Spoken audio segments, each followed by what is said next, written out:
तूबा अपने आप को कोसे जा रही थी और वो सोच रही थी कि काश मैं उस जगह ना जाती तो ही अच्छा होता।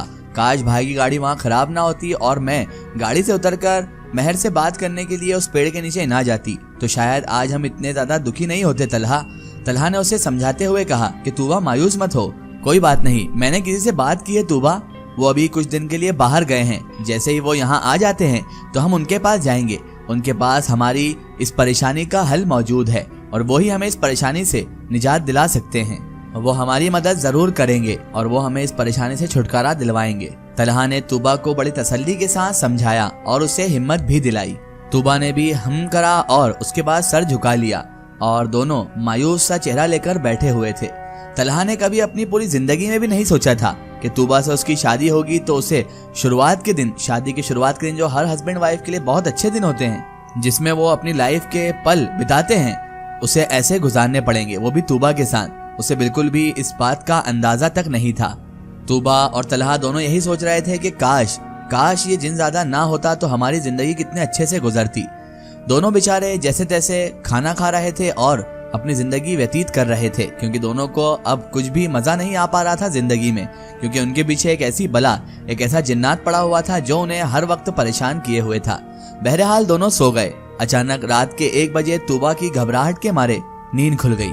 उसे पता नहीं क्या दिखा था या क्या महसूस हुआ था कि वो घबराकर चौंक कर अचानक से उठ गई थी। कमरे में आती हुई ठंडी हवा जो खिड़की से आ रही थी उसे अपने जिस्म पर महसूस हो रही थी। कमरे में घुप अंधेरा था और पूरे कमरे में सिर्फ एक साइड लैंप जल रहा था जिसकी रोशनी ना के बराबर ही थी। तूबा ने जैसे ही उठी तो उसके बाद होश बहाल कर एक नजर बाजू में लेटे हुए तलहा पर डाली, उसके शौहर पर डाली और उसकी हालत बेचारे की हो रही थी इस वक्त, उसकी जिम्मेदार खुद तूबा थी। उसे ऐसा ही लगता था कि तूबा की वजह से ही तलहा बेचारा परेशानी में है। तलहा के ऊपर जो मुसीबतें आ रही है उसकी जिम्मेदार भी सिर्फ और सिर्फ तूबा ही है। आज फिर तूबा को वही ख्वाब दिखा था कि वो जिन्नात तलहा को नुकसान पहुंचा रहा है। वो अपना माथा पकड़कर बैठ गई। रोज उसे अब यही ख्वाब दिख रहे थे कि वो तलहा को मार रहा है, उसके जिस्म के टुकड़े टुकड़े कर रहा है। रोज तूबा को बेचारी को यही ख्वाब दिखे जा रहे थे, जिसकी वजह से बहुत खौफजदा के होने के साथ साथ वो बहुत ज्यादा परेशान भी थी, क्योंकि वो तलहा से दिल में बहुत ज्यादा मोहब्बत करती थी और उसका शौहर था, तो वो कैसे अपने शौहर को अपनी वजह से मुसीबत में डाल सकती थी। कभी वो ख्वाब में तलहा को कुछ कर देता है, तभी मारता है, कभी क्या करता है तो कभी क्या करता है। इससे वो बहुत ज्यादा खौफजदा और परेशान थी। तभी तूबा ने खुद से फैसला कर लिया कि मैं इन सब ख्वाबों को अब महज वहम या आम बात कहकर नहीं टाल सकती, ना ही मैं किसी आमिल बाबा के आने का इंतजार कर सकती हूँ। अब जो करना है मुझे ही करना है। मैं तलहा को इस तरह नहीं छोड़ सकती, ना ही खो सकती। अगर वाकई उसने फिर से तलहा के साथ अगर कुछ कर दिया तो मैं क्या करूंगी? किस आमिल बाबा का इंतजार करूं या फिर किस चीज को वहम या किस चीज को अपने दिमाग का ख्याल समझूं? तभी अचानक तूबा की नजर उसके हाथ पर बंधे हुए धागे पर गई और तूबा को तभी ख्याल आया कि अगर मैं ये धागा तलहा के बाजू पर बांध देती हूँ, तलहा की कलाई पर बांध देती हूँ, तो वो तलहा को कोई नुकसान नहीं पहुंचा पाएगा। मैं अगर ये धागा उतार कर तलहा की कलाई पर बांध दूं तो तलहा तो सेफ हो ही जाएगा। तभी उस बूढ़ी खातून के अल्फाज भी तूबा के कानों में गूंजने लगे कि अगर तुम इसे अपने हाथ पर बांध लोगी तो वो जिन्नात तुम्हारे करीब नहीं आ सकेगा। लेकिन तूबा ये भूल गई थी कि अगर ये धागा वो तलहा की कलाई पर बांध देगी तो उसकी हिफाजत का क्या होगा और उसकी हिफाजत फिर कौन करेगा।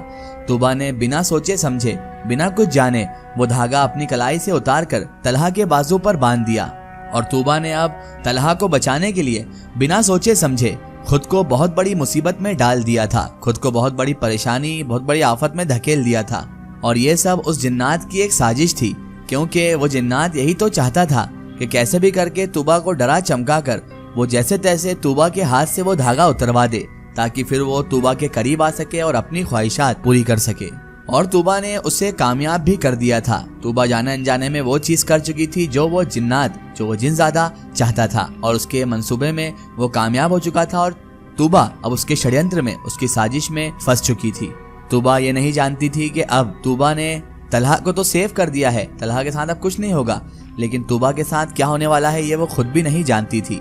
सुबह हो गई, रिदा ऊपर आई और उसने कहा, तूबा आप और भाई दोनों नीचे आ जाएं, सब नाश्ते पर आप दोनों का इंतजार कर रहे हैं। तूबा कमरे में अपने घुटनों पर सर टिकाए बेड पर बैठी हुई थी। तूबा ने रिदा की बात पर कुछ जवाब नहीं दिया था। जब कुछ जवाब न दिया और तूबा को इस हालत में रिदा ने बैठा हुआ देखा तो रिदा कमरे के अंदर आ गई और उसने आते ही पूछा, क्या हुआ तूबा, सब ठीक तो है ना, तुम ऐसे क्यों बैठी हुई हो।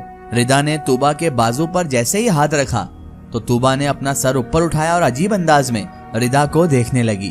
तूबा का हुलिया कुछ ठीक नहीं था, उसका हुलिया बिल्कुल बिखरा बिखरा सा लग रहा था। बाल उसके पूरे खुले हुए थे और उसकी कमर पर फैले हुए थे।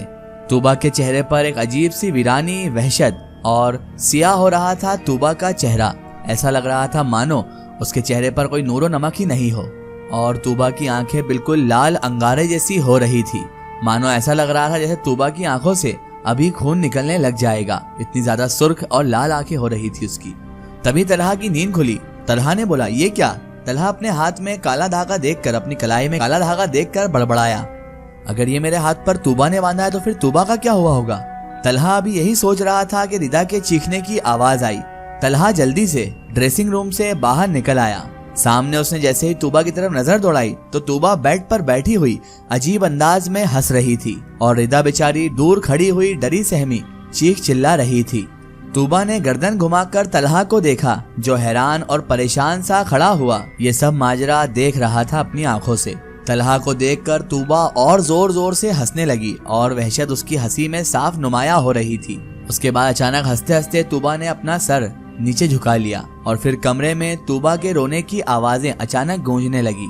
रिदा कमरे से भागकर नीचे चले गई और तलहा वहीं पर खड़ा हुआ अपनी बीवी तूबा को, अपनी मोहब्बत तूबा को देख रहा था। तलहा को अपनी आंखों पर यकीन ही नहीं आ रहा था कि ये सब जो हो रहा है वो हकीकत है या फिर तलहा कोई सपना देख रहा है। क्या ये सब सच है? तलहा अपने आप से ही सवाल किए जा रहा था। इतने में ही रोते रोते तूबा फिर से जोर जोर से हंसने लगी। वो तूबा बिल्कुल भी नहीं लग रही थी और तलहा को तो यूं लगा जैसे वो तूबा नहीं बल्कि कोई और हो। और वो फिर से हंसते हंसते अपना सर नीचे झुका ली। फिर उसके बाद तूबा अपने आप वहीं पर बेड पर बैठे बैठे नीचे गिर गई, बेड पर गिर गई, जैसे उसके जिस्म से जान खत्म हो गई हो। बेजान सी वो बेड पर गिर गई। तलहा छोटे छोटे कदम बढ़ाता, डरता सहमता अपनी बीवी, अपनी मोहब्बत तूबा के पास आ गया। तलहा ने जैसे जैसे उसे हाथ लगाया और कहा, तूबा उठो। तलहा ने उसे बड़ी हिम्मत करके उठाने की कोशिश की, लेकिन तूबा थी जो बेचारी खुद से बेगानी हो चुकी थी, खुद के होश में ही नहीं थी और वो बेहोश हो चुकी थी। तलहा ने उसे वहीं पर बेड पर लिटा दिया और अपना मोबाइल फोन लेकर वो कमरे से बाहर वापस आ गया। तलहा ने जिनसे बात की थी वो असल में एक हाफिज जी थे। हाफिज जी को तलहा ने कॉल मिलाई और सारी सूरत हाल, जो तूबा जिस तरह की हरकतें कर रही थी और तूबा के हाथ का धागा तलहा के हाथ में था, ये सारी सूरत हाल तलहा ने उन हाफिज जी को बता दी और हाफिज जी से बहुत गुजारिश और मिन्नत की कि वो आज ही आ जाएं। हाफिज जी ने भी इत्मीनान और तहम्मुल से तलहा की बात सुनी और आज ही आने की उन्होंने भी हामी भर ली। रात तक उन्हें यहाँ पर पहुँचना था। तलहा और बाकी सब घर वाले, क्योंकि अब सब घर वालों को रिदा के जरिए मालूम पड़ चुका था कि हो ना हो कुछ ना कुछ तो गड़बड़ चल रही है तूबा के साथ। तलहा और सब घर वाले अब बेसब्री से रात होने का इंतजार कर रहे थे और हाफिज जी का इंतजार किए जा रहे थे। तलहा ने अब वजाहत करते हुए तूबा के घर वालों को और अपने घर वालों को सब कुछ बता दिया था कि वो कैसे कैसे इस मामले में फंस चुकी है और उसके ऊपर किसी जिन्नात ने बसेरा कर लिया है। हमजा सायरा बेगम और माहीन को लेकर तलहा के घर आ गया था क्योंकि उसे अपनी बहन की बहुत ज्यादा फिक्र हो रही थी और सब के सब लोग तूबा के लिए बहुत परेशान थे। अब क्या होगा तूबा का? क्या वो हाफिज जी तूबा के ऊपर से जिन को हटा पाएंगे? क्या वो जिन्नात तूबा और तलहा का पीछा छोड़ेगा? ये सब मालूमात हम जानेंगे इस वीडियो के अगले पार्ट में। दोस्तों, अगर आप भी अपनी जिंदगी की कोई सच्ची कहानी या सच्ची घटना हमारे चैनल से शेयर करवाना चाहते हैं और आप चाहते हैं कि आपकी स्टोरी भी माय स्टोरी बुक चैनल से शेयर हो, तो आप हमें हमारे फेसबुक पेज पर कांटेक्ट कर सकते हैं और अपनी स्टोरी वहां पर हमें बता सकते हैं।